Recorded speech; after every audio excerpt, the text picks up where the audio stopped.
Le Galaxy S26 Ultra vient tout juste d'apparaître, et normalement cela signifie qu'on a une longue pause avant que la prochaine vague de rumeurs sur Samsung ne commence.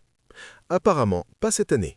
On entend déjà parler du Galaxy S27 Ultra, et si ne serait-ce qu'une partie de ces informations est vraie, Samsung pourrait enfin préparer un saut plus important que le simple rafraîchissement annuel habituel.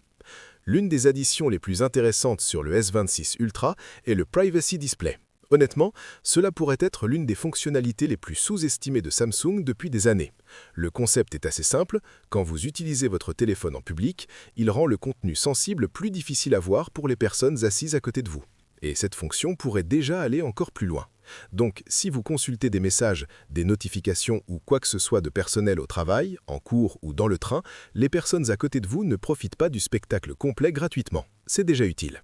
Mais au MWC, Samsung Display a montré ce qui ressemble à la prochaine version de cette technologie, et elle pourrait rendre cette fonction beaucoup plus puissante.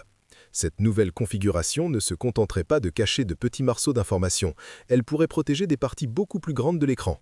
Pensez à des applications, des documents ou même des photos où seules certaines parties restent visibles de côté, et tout le reste reste privé. Cela la rendrait beaucoup plus utile dans la vie réelle, ce qui nous amène à la suite. Samsung Display explique que cette version améliorée dépend d'un nouveau matériel. Donc non, ce n'est pas quelque chose que le S26 Ultra pourra simplement recevoir plus tard via une mise à jour logicielle. Et dès qu'un dirigeant de l'entreprise a laissé entendre que la prochaine version du Privacy Display pourrait arriver sur un futur appareil Galaxy, les gens ont commencé à assembler les pièces assez rapidement. Ce futur appareil Galaxy pourrait très bien être le S27 Ultra, et si Samsung l'y intègre, cela donnerait immédiatement au téléphone quelque chose qui paraît vraiment nouveau. Parce qu'il faut être honnête, les récentes mises à jour des Galaxy S ont été bonnes, mais beaucoup d'entre elles ressemblaient davantage à du polissage qu'à un véritable pas en avant. Et ce n'est pas la seule rumeur.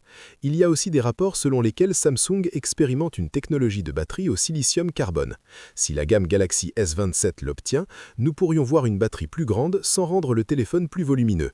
Pour ceux qui poussent vraiment leur téléphone à fond chaque jour, ce serait une amélioration assez significative. Mais la batterie n'est peut-être pas le seul avantage.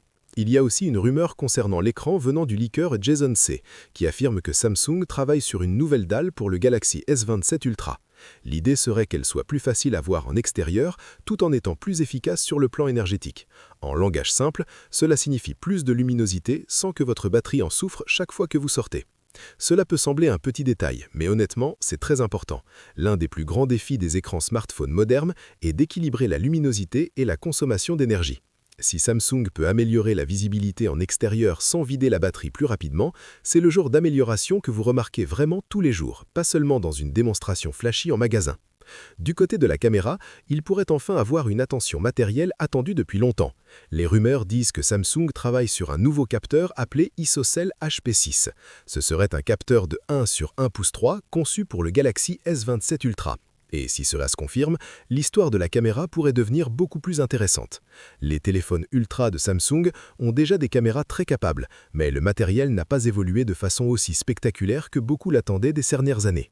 Donc, si ce nouveau capteur devient la caméra principale du S27 Ultra, il pourrait apporter des améliorations de qualité d'image beaucoup plus visibles, surtout lorsque les conditions d'éclairage ne sont pas idéales.